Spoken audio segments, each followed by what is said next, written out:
The second thing is joint compound. For the joint compound, we are not basically calculating anything.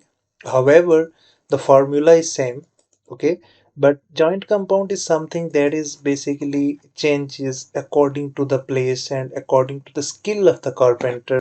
For the joint tape, our joint tape will also be at the same point wherever we have the tapes. So all the things will be the same. The only thing is the thickness. For example, if we have joint over here, so it's mean on top of it we need to provide the joint compound. So in order to do this, I already consider this with the collaboration of many parties. So I put all this material as a comparison. So they are saying that for ready fixed joint compound we need 0.25 kilogram per square meter.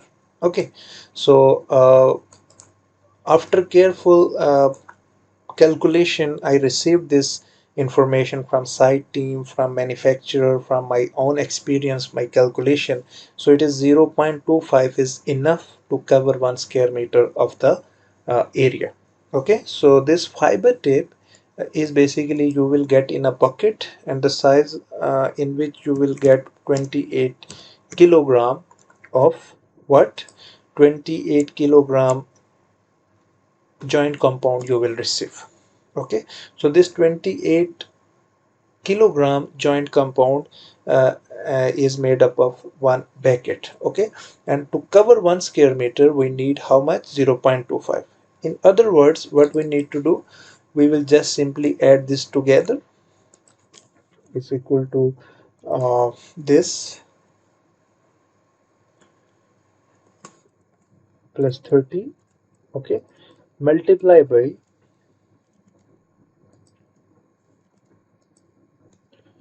here it is the multiply by 0.25, so it's mean that we need 12.98 kilogram. It's mean we need half bucket to cover this full area. Okay, so this is basically the calculation. And whenever you start working on this